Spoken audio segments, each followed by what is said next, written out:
Mesdames et messieurs, bonjour et merci de suivre le flash d'information sur la télévision nationale du Burkina, édition de 10h. Borderless ou espace sans frontières en Afrique de l'Ouest. Lancé en mai 2012, l'Alliance Borderless œuvre pour l'élimination des barrières dans les domaines du commerce et du transport dans l'espace africain, sous-régional africain. Alors, à Ouagadougou, la 6e conférence annuelle de l'Alliance Borderless a ouvert ses portes hier sous le thème optimiser les opportunités commerciales, rôle de la facilitation des échanges. Architectes nationaux et internationaux à vos marques, le concours mémorial Thomas Sankara est ouvert depuis hier et ce jusqu'au 26 juillet prochain.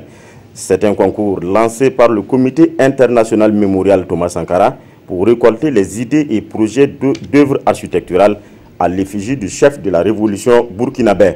Une fois cette maquette sélectionnée, le mémorial sera dressé à Ouagadougou.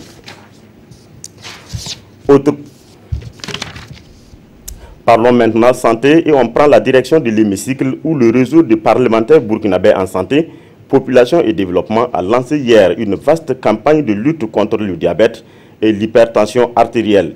Jusqu'au 16 mai prochain, donc, une campagne de dépistage et de sensibilisation sur les deux maladies va se mener un peu partout au Burkina. Les causes, le traitement et les modes de prévention seront largement expliqués aux populations. Autre problème de santé publique, c'est bien le paludisme. Le centre de santé de Nouna et en collaboration avec le Centre de recherche international pour la santé tient à Ouagadougou une session de formation en suivi et évaluation des programmes de lutte contre le paludisme en Afrique. 11 pays prennent part à cet atelier.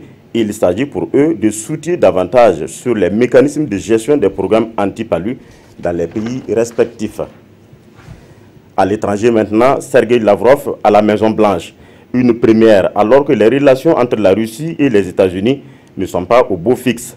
Au cours de cette rencontre tenue à huis clos, Donald Trump a exhorté le ministre des Affaires étrangères russe de contenir ses alliés syriens pour trouver donc une solution à la guerre.